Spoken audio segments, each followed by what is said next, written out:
Habari gani mwana TV, kama ni mara yako ya kwanza tafadhali subscribe na turn on notification. Karibu katika ulimwengu wa siasa. Jina langu ni Diwa TV. Aliyekuwa mbunge wa jimbo la Arusha mjini kutoka katika chama cha demokrasia na maendeleo Chadema si mwingine ni Godbless EJ Lema, lakini pia ni mjumbe wa halmashauri kuu ya Chadema.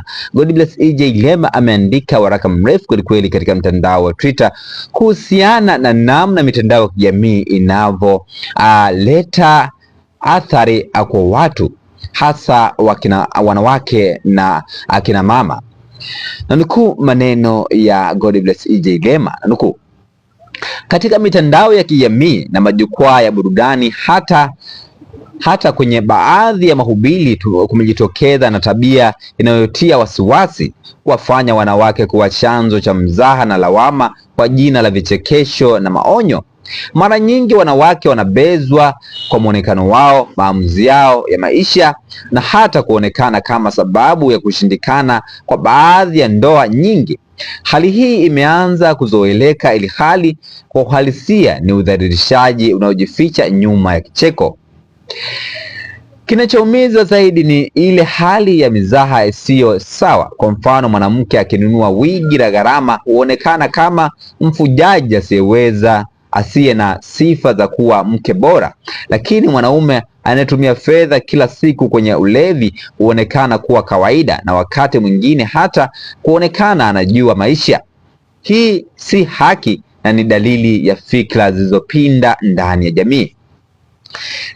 Zaidi ya hapo, baadhi ya vichekesho vimevuka mpaka kwa kudhalilisha miili ya wanawake na kutoa kauli za jumla zinazowahusisha wanawake wote au hata makabila yao kwa mtazamo hasi.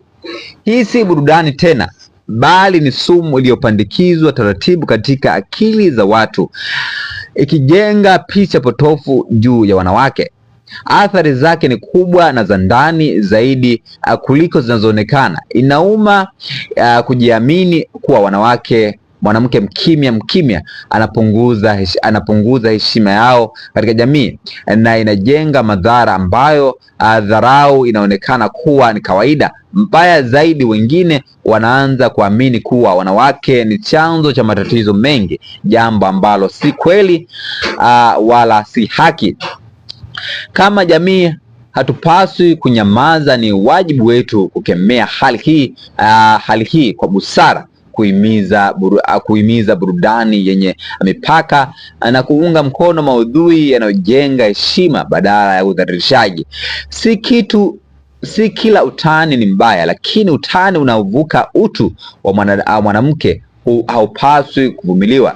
Ni muhimu pia tukumbuke kwamba wanawake si mtu wa mbali, kwani ni mama, dada, ni mke na ni binti na ni rafiki. Kumdharau mwanamke ni dhahiri au ni kudharau misingi ya jamii yetu.